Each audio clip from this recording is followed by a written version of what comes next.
பண்ணல. ஹல்லேலூயா. ஆமென்.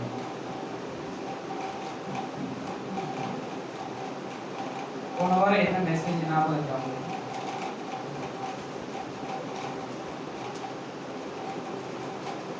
சொல்லுங்க. சங்கீதம் 91 அவன் என்னிடத்தில் வாஞ்சையா இருக்கபடினால்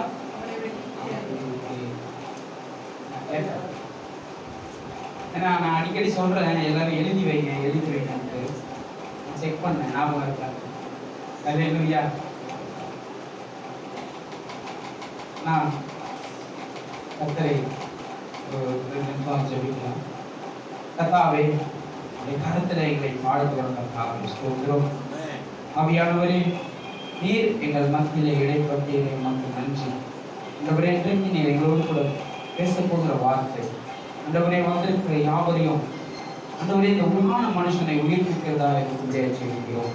ஆண்டவரே, அப்படிப்பட்ட மன்னாவை எங்களுக்கு தரும்படியாக என் கரத்தில் வேண்டுகிறோம். கர்த்தாவே ஆமென். எங்களோடு கூட ஆண்டவரே கர்த்தாவே நீர் இடைப்படுத்த என்னை மறைத்து என் தெய்வம் வெளிப்படும்படியாக ஜெபிக்கிறோம். சுய வெளிப்படாதபடி ஆண்டவரே இந்த வார்த்தை ஆண்டவரே வந்திருக்க யாவரையும் அது பலப்படுத்துவதாக கர்த்தாவே ஸ்தோத்திரிக்கிறோம். இயேசு கிறிஸ்து நாமத்தில் ஜெபித்தேன் பிதாவே. ஆமென். ஹல்லேலூயா. ஹல்லேலூயா. இன்றைக்கு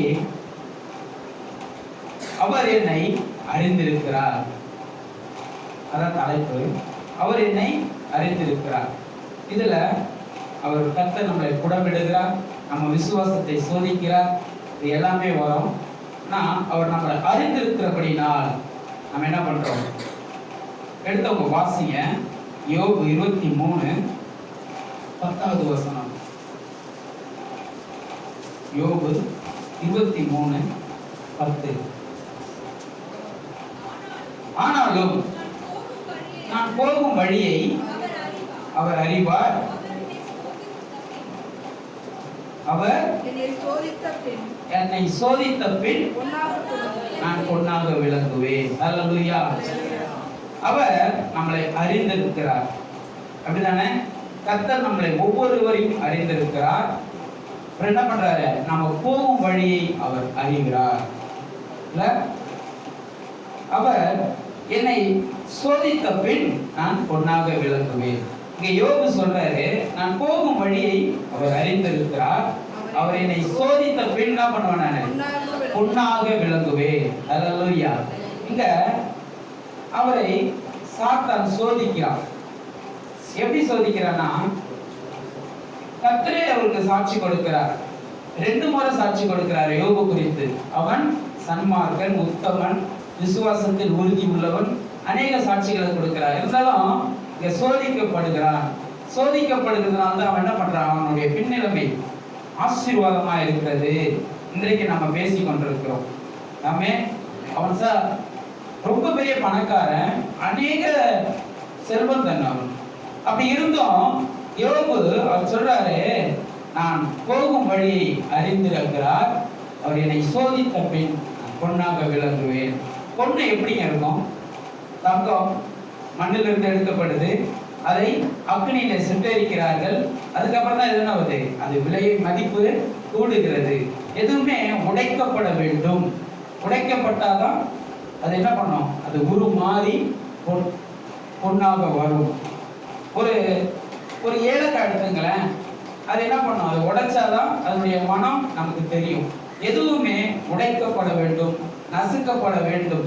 அது முன்னாடி இருக்கிறதோட பின்னாடி எப்படி இருக்கும்?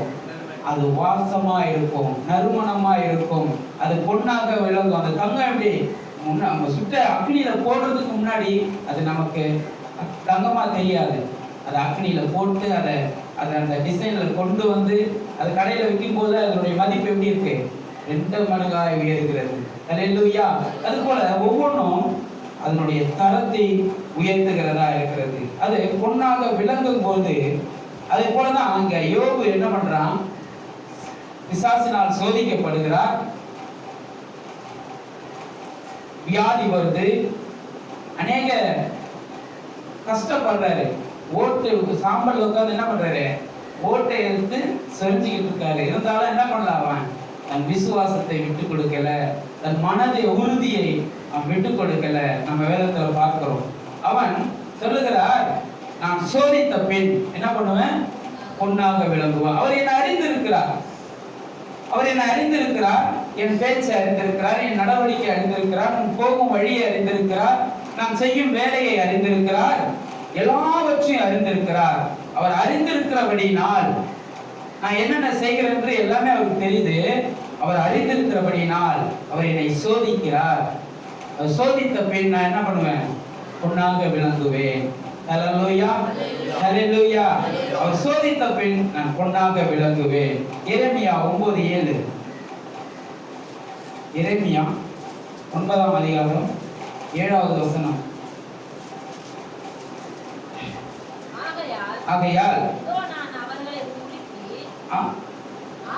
ஆகையால் இதோ நான் அவர்களை உருக்கி அவர்களை புடமிடுவேன் என்று சேனைகளின் கர்த்தர் சொல்லுகிறார்.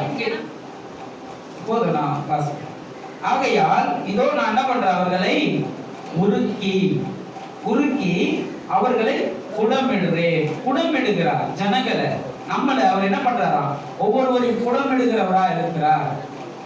இங்க இஸ்ரவேல் ஜனங்கள் என்ன பண்றாங்க, அசுத்தமான இடத்துல, வஞ்சகமான இடத்துல, கபடு நிறைந்த இடத்துல என்ன பண்றாங்க, வாழ்ந்து கொண்டிருக்கிறாங்க. எங்கன்னு தெரியுமா, எங்க எகிப்து தேசத்துல அவர்கள் ஒடுக்கப்படுகிறார்கள், அவர்களை நசுக்கப்படுகிறது. எகிப்துல யோசேப்பு அறியாத ஒரு ராஜா வந்து என்ன பண்றான், ஜனங்களை அடிமைப்படுத்திக் கொண்டிருக்கிறார். அதான் இங்க சொல்றாரு, என்ன பண்றாரு, அவர்களை நான் புடமிடுவேன். அவர்கள் ஆகையால் இதோ நான் அவர்களை உருவாக்கி உருக்கி அவர்களை புடமிடுவேன் என்று சேனைகளின் கர்த்தர் சொல்லுகிறார். அவர்களை அங்க என்ன பண்றாரு, சேனைகளின் கர்த்தர் அவர்களை வெளியே கொண்டு வருகிறார். அந்த கபடு நிறைந்த இடத்துல இருந்து, வஞ்சகம் நிறைந்த இடத்துல இருந்து, சூழ்ச்சி நிறைந்த இடத்துல இருந்து உங்களை என்ன பண்றாரு, வெளியே எடுக்கிறார்.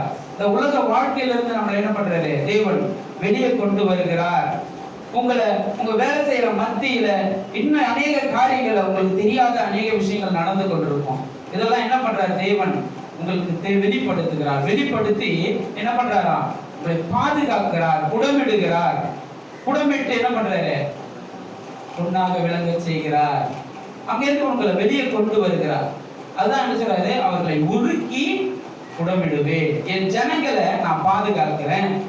என் ஜனங்களை நான் என்ன பண்றான், தன்னுடைய வசனத்தினாலே என்ன பண்றாரா, புடமிடுகிறவரா இருக்கிறார். நீதிமொழிகள் 30:5 எடுத்து வாசிங்க. என்ன பண்றதா,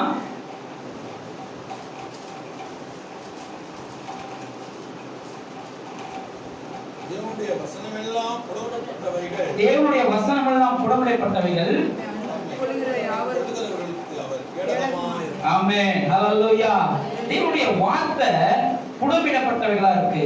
அந்த புடமிடப்பட்ட வார்த்தை நமக்குள்ள இருக்கு. நாம அந்த வார்த்தைகளை அண்டிக் கொள்ளும் போது என்ன பண்ணுதான், கடைசியில அவர் நமக்கு கேடகமா இருக்கிறார். ஹல்லேலூயா. அவர் நம்மளை ஒவ்வொரு நாளும் புடமிடுகிறவரா இருக்கிறார். ஆமென். அவர் நம்மளை புடமிட்டுக் கொண்டு இருக்கிறார், நம்மளை பாதுகாத்துக் கொண்டு இருக்கிறார். வேதம் தெளிவாய் சொல்லுகிறது, அவருடைய வார்த்தை நமக்கு என்னவா இருக்கு, கேடகமா இருக்கிறது. அவர் நமக்கு கேடகமா இருக்கிறார். நம் இக்கட்டில் இருக்கும் பொழுதும், வேதனைகளில் இருக்கும் போதும், சோதனைகளில் அகப்படும் போதும் என்னவா இருக்கிறார், நமக்கு கேடகமா இருக்கிறார். அவருடைய வார்த்தை நம்மை புடமிடுகிறது. ஹல்லேலூயா, ஹல்லேலூயா. அவருடைய வார்த்தை நம்மளை புடமிடுகிறதா இருக்கிறது. நீங்க அநேக சோதனைகளை இக்கட்டில நீங்க சூழ்ந்து கொள்ளும் போது தேவனை நோக்கி கூப்பிட்டா போதும், தேவன் நம்மளை என்ன பண்றாரா, இங்கிருந்து விடுவிக்கிறவரா இருக்கிறார். இஸ்ரவேல் ஜனங்க அப்படிதான் இருந்தாங்க. கபடு நிறைந்த இடத்துல அவர்களை தேவனை நோக்கி கூப்பிட்டாங்க. அவங்கள அடிமைத்தனம், அவங்க நாளுக்கு நாள் அவங்க கழுத்துல என்ன பண்றாரா, நுகத்தடியை ஓவரா வைத்துக் கொண்டிருக்கிறார்கள், சுமைகளை ஓவரா வைத்துட்டு இருக்காங்க. அப்ப என்ன பண்றாங்க, தேவனை நோக்கி கூப்பிடுறாங்க. தேவனை நோக்கி கூப்பிட்டதுனால அவர்கள் என்ன பண்ணாங்க, இஸ்ரவேல் ஜனங்கள் எகிப்திலிருந்து விடுவிக்கப்பட்டார்கள். ஹல்லேலூயா, ஹalleluya. அதான் சொல்லுது, அவர்களை நான் உருக்கி உடம்பெடுக்கிறேன். ஆமென். உடம்பெடுக்கிறவரா இருக்கிறார். மாத்திரமல்ல 1 பேதுரு 1ஆம் அதிகாரம் எடுத்துக்குவோம். 1 பேதுரு 1ஆம் அதிகாரம்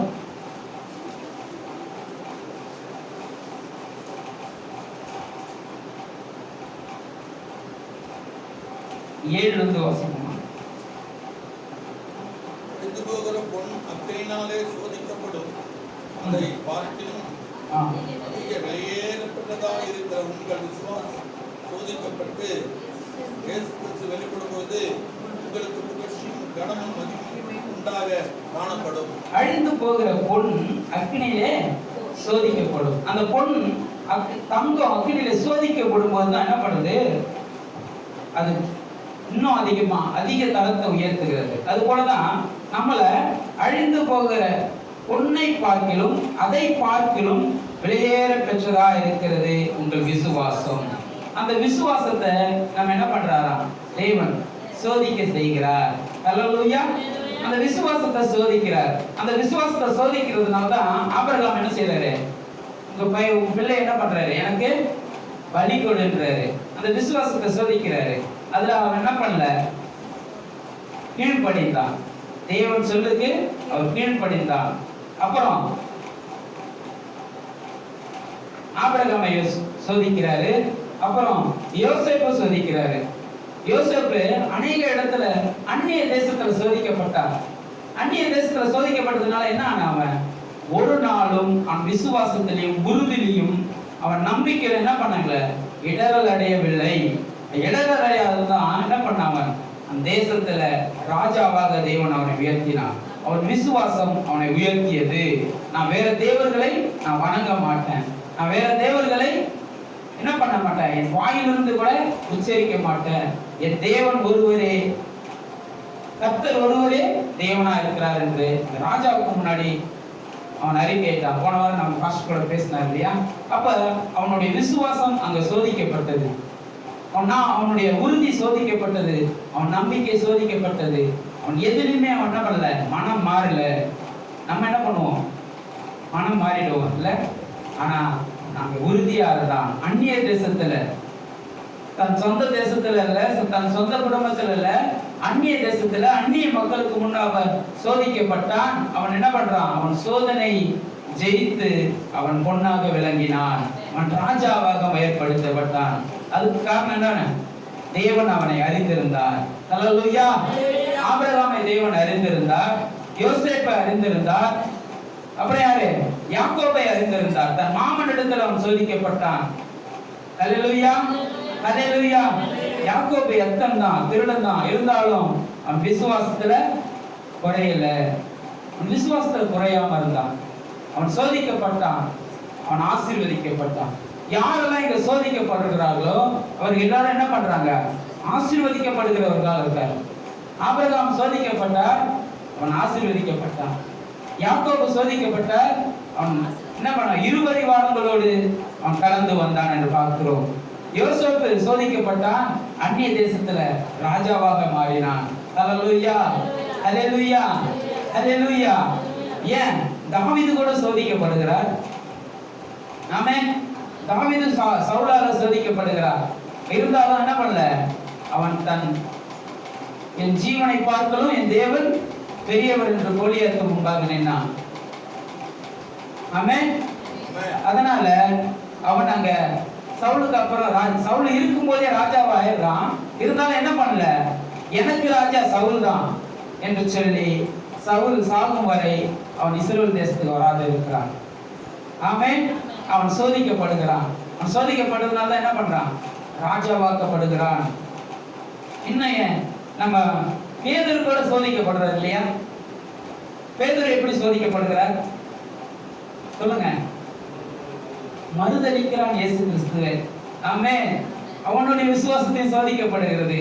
அவன் மறுதலிக்கிறான். நான் அவரை அறியேன் என்று சொல்லுகிறான். அவன் அறியேன் என்று சொன்னதுனால என்ன பண்ணான், அவன் மறுதலித்தான். அப்புறம் போய் என்ன பண்ணான், திரும்பி அவன் தேவனிடத்தில் மன்னிப்பு கேட்டு மனம் கசந்து அழுதினால் அவனை மன்னிக்கப்படுகிறார். அவன் திரும்ப என்ன பண்றான், இயேசு கிறிஸ்து பாய்க்கிலும் அநேக அற்புதங்களை செய்தான். இயேசு கிறிஸ்து நாமத்தில் யூதாஸ் காரியத்து அவன் சோதிக்கப்பட்டான். ஆனா அவன் என்ன பண்ணல? மன்னிப்பு கேட்கல. அதனால அவன் என்ன பண்ணான்? குடல் தெரிந்து செத்து போனான் விதத்துல பார்க்கிறோம். அது போல நம்மளையும் தேவன் சோதிக்கிறார். தேவன் எதனால சோதிக்கிறாருங்க? பொல்லாப்பை கொடுத்து சோதிக்கிறாரா? இல்ல, நம்ம விசுவாசத்தை சோதிக்கிறவரா இருக்கிறார். ஏன்னா நமக்கு ஒவ்வொருவரும் உட்கார்ந்து இருக்கிறோம்னா நம்மளை அவர் அறிந்திருக்கிறார். ஹல்லேலூயா. நம்மளை அறிந்திருக்கிறார், நம்மளை தெரிந்து கொண்டிருக்கிறார். அதனால தான் நம்ம இங்க உட்கார்ந்து இருக்கோம். ஆமென். அவர் நம்மளை தெரிந்து கொண்டிருக்கிறார். யாக்கோபு 1:12 எடுத்து வாசிங்களேன். யாக்கோபு 1ஆம் அதிகாரம் 12வது வசனம். சோதனையை சகிக்கிற மனுஷன் பாக்கியவான், அவன் உத்தமன் என்று விளங்கின பின்பு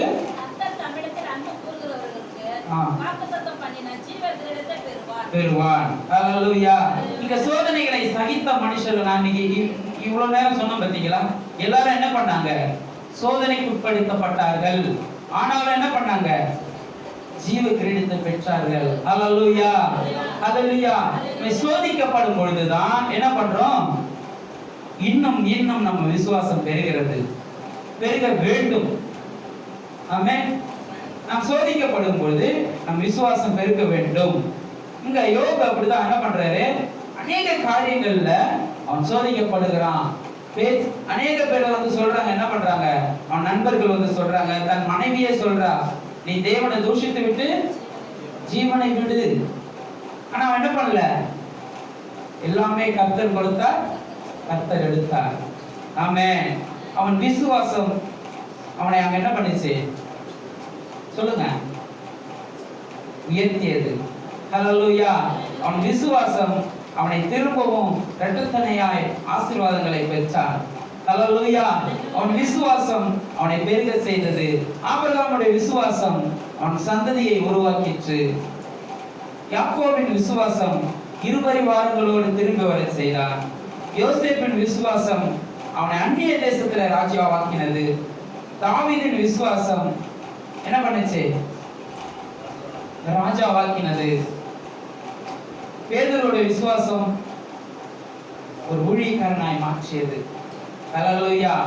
இயேசு கிறிஸ்துக்கு அப்புறம் இன்னும் நிறைய பேர் இருக்காங்க, இன்னும் அநேகர் இருக்காங்க இல்லையா? நாம் யாவரும் சோதிக்கப்படுகிறோம். திரும்ப வாசிங்க. சோதனை சகிக்கிற மனுஷன் பாக்கியவான், அவன் உத்தமன் என்று விளங்கின பின்பு கர்த்தர் தம்மிடத்தில் அன்பு கூறுகிறவர்களுக்கு வாக்குத்தத்தம் பண்ணின ஜீவ கிரீடத்தை பெறுவான். ஹல்லேலூயா. ஹல்லேலூயா. அதுபோல நான் தேவனால் சோதிக்கிறேன் என்று நம்ம யாரும் சொல்லவே கூடாது. தொடர்ந்து வாசிங்க. அதை சோதிக்கப்படுகிற எவனும் நான் தேவனால் சோதிக்கப்படுகிறேன் என்று சொல்லாதிருப்பானாக. தேவன் பொல்லாங்கினால் சோதிக்கப்படுகிறவர் அல்ல, ஒருவனையும் அவர் சோதிக்கிறவரும் அல்ல. ஹல்லேலூயா. ஹல்லேலூயா. இங்க நம்ம அநேக காரியங்கள்ல நாமளா போய் மாட்டிக்கொண்டு என்ன பண்றோம்? எனக்கு மட்டும் ஏன் இந்த சோதனை வருது, எனக்கு மட்டும் ஏன் இந்த கஷ்டம் வருது, எனக்கு மட்டும் ஏன் இந்த துன்பம் வருது நம்ம சொல்றோம் இல்லைங்களா? சொல்லுங்க, யாரும் சொல்லுங்க. சொல்றோமா சொல்லலையா? அப்ப கடவுள் ஏன்தான் எனக்கு இந்த சோதனையை கொடுக்கிறாரோ? இங்க வேதம் தெளிவா சொல்லுகிறது, சோதனையால் அவர் யாருக்கும் பொல்லாங்கினால் சோதிக்கிறவர் அல்ல. ஹல்லேலூயா. தொடர்ந்து வாசிங்க. அதை அவனவன் தன் சுய இச்சையினால் இழுக்கப்பட்டு சிக்குண்டு சோதிக்கப்படுகிறான். சுய இச்சை. நான் வீடு கட்டணும், அநேக இடத்துல கடன் வாங்கிறது, ஆனா என்ன பண்ணல? அந்த கடத்தை திருப்பி கட்ட முடியல. எனக்கு ஒரே நல்ல பணக்காரன் ஆயிடணும். இதெல்லாம் என்னங்க? இச்சை. நம்மளுடைய இச்சை. அது நம்மளுடைய இச்சையினால் நம்ம என்ன பண்றோம்? ஒரு சிக்குண்டு போகிறோம், அந்த பொல்லாங்களை மாட்டிக்கிறோம். இது தேவன் சொல்லுகிறாரா? கர்த்தர் என்ன சொல்லுகிறார்? உன் கையின் பிரயாசத்தை நீ சாப்பிடுவாய். அவர் ஆசீர்வதிக்கிறவரா இருக்காரு. ஆனா எப்பப்போ எதை நமக்கு தரணுமோ அதை தெளிவா தராரு. ஆனா அதை மீறி நம்ம என்ன பண்றோம்? பெரும் ஆசை, பேராசை. அதனால என்ன பண்றோம்? கடன் வாங்குறோம், வேற வேற வேற வேற அநேக இச்சைகளினால் நம்ம சிக்குண்டு போகிறோம். வேதம் தெளிவாய் சொல்லுகிறது. அநேக இச்சையினால் நாம் சிக்குண்டு போகிறோம். அப்புறம் வாசிங்க தொடர்ந்து. பின்பு இச்சையானது கர்ப்பம் தரித்து பாவத்தை பிறப்பிக்கும். பாவம் பூரணமாகும் போது மரணத்தை பிறப்பிக்கும். அந்த இச்சையில நம்மளே சேர்த்து கொண்டதுதான் அது. நம்ம ஆசை, நம்ம ஒரு ஆசையினால அநேக, இப்ப எத்தனை பேர் பார்க்கிறோம் கடத்தினால சூசைட் பண்ணி கொண்டாங்க. என் கடன் அதிகமாயிடுச்சு, அவங்க அதனால அவங்க என்ன பண்ணிட்டாங்க, சூசைட் பண்ணிக்கிட்டாங்க. காரணம், தேவன் சொன்னாரா நீ கடன் வாங்குப்பான்ட்டு? சொல்லல. கர்த்தர் சொல்லல.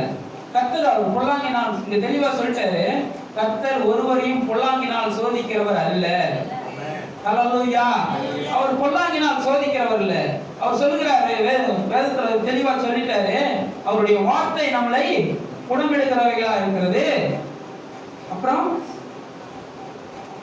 அவர் வார்த்தை நம்மளை குணமெடுக்கிறவரா இருக்கிறது. அவருடைய வார்த்தை நமக்கு கேடகமா இருக்கிறது. அப்படி இருக்கும் பொழுது அவர் நம்மளை எப்படி கைவிடுவாரு? ஹல்லேலூயா.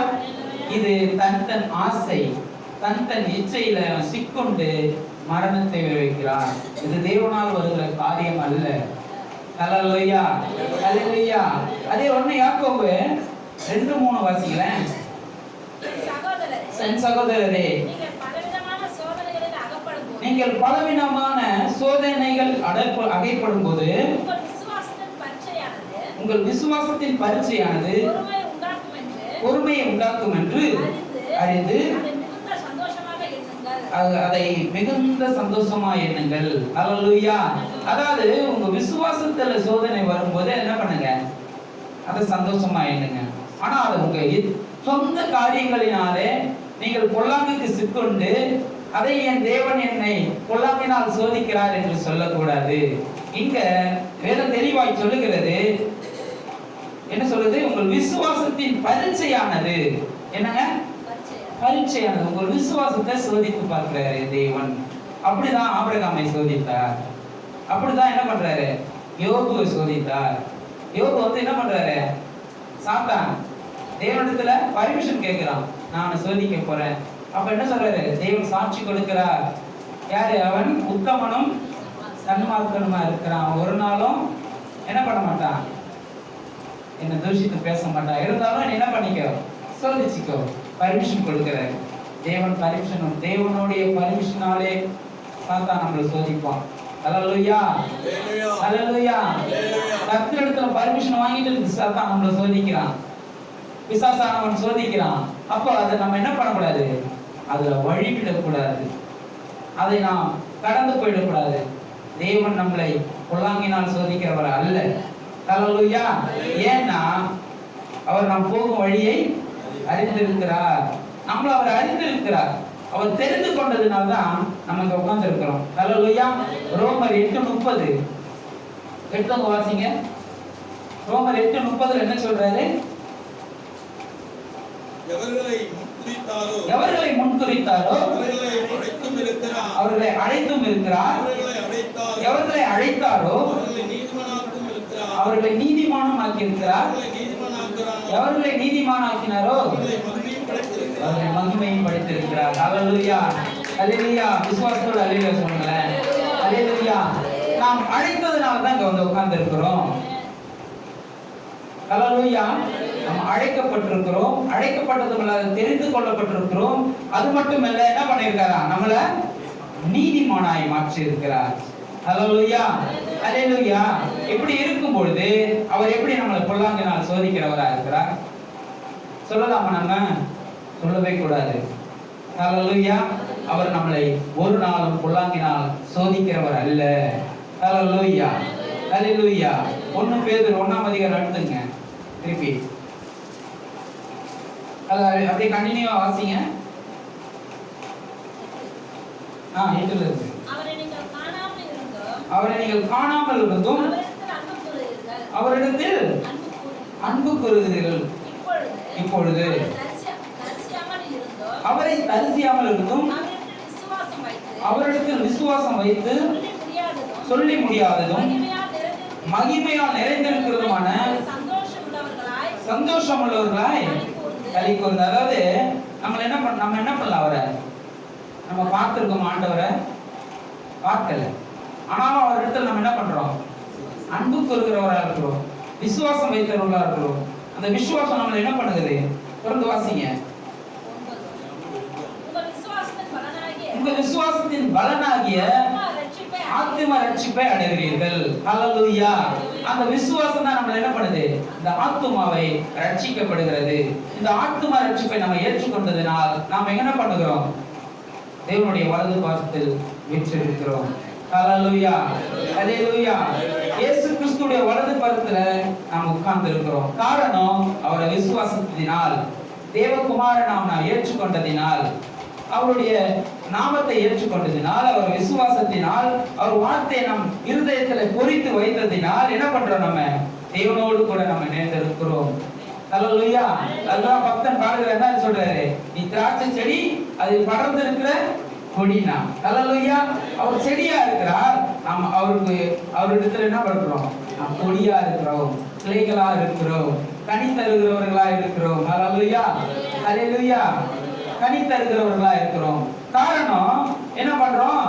உங்கள் விசுவாசத்தின் பலனாகிய ஆத்தும ரட்சிப்பை நாம் அடைந்திருக்கிறோம். ஹல்லேலூயா, ஹல்லேலூயா. இந்த ஆத்துமா தேவனிடத்தில் போகிறது. இந்த ஆத்துமா தேவனோடு கூட இணைந்து இருக்கிறது. ஹல்லேலூயா. அதனால அவர் என்ன பண்றாரு? நம்மளை அவர் அறிந்திருக்கிறார். ஹல்லேலூயா.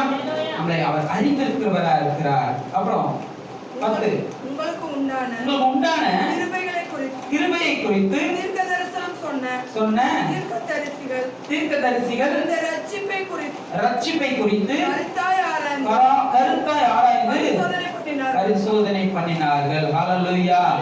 உங்களுக்கு உண்டான கிருபையை குறித்து தீர்க்கதரிசனம் சொல்லி என்ன பண்றாராம்? ஒரு கருத்தாய் நமக்கு என்ன பண்ணிருக்காரு? பரிசோதனை பண்ணி மட்டும் இல்ல, கருத்தாய் நமக்கு ஆலோசனை தீர்க்கதரிசனம் சொல்லியிருக்கிறார்கள். அதை ஏற்றுக்கொண்டவர்கள் என்ன பண்ணுகிறார்கள்? மேல ஆத்தும ரட்சிப்பை அடைகிறார்கள். ஹல்லேலூயா. அதுக்கு நாம் செய்ய வேண்டியது தேவனிடத்தில் இன்னும் அன்பு கூறுகிறவர்களாக இருக்க வேண்டும், அவர் விசுவாசத்தில் உறுதி உள்ளவர்களாக இருக்க வேண்டும் என்று வேதம் தெளிவாய் சொல்லுகிறது. ஏசாயா 1:19.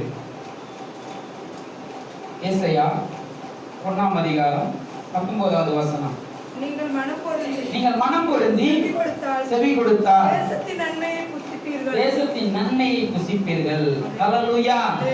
நம்ம என்ன பண்ணுமா? மனம் பொருந்தி அவருடைய வார்த்தையை கேட்கணும். ஹல்லேலூயா.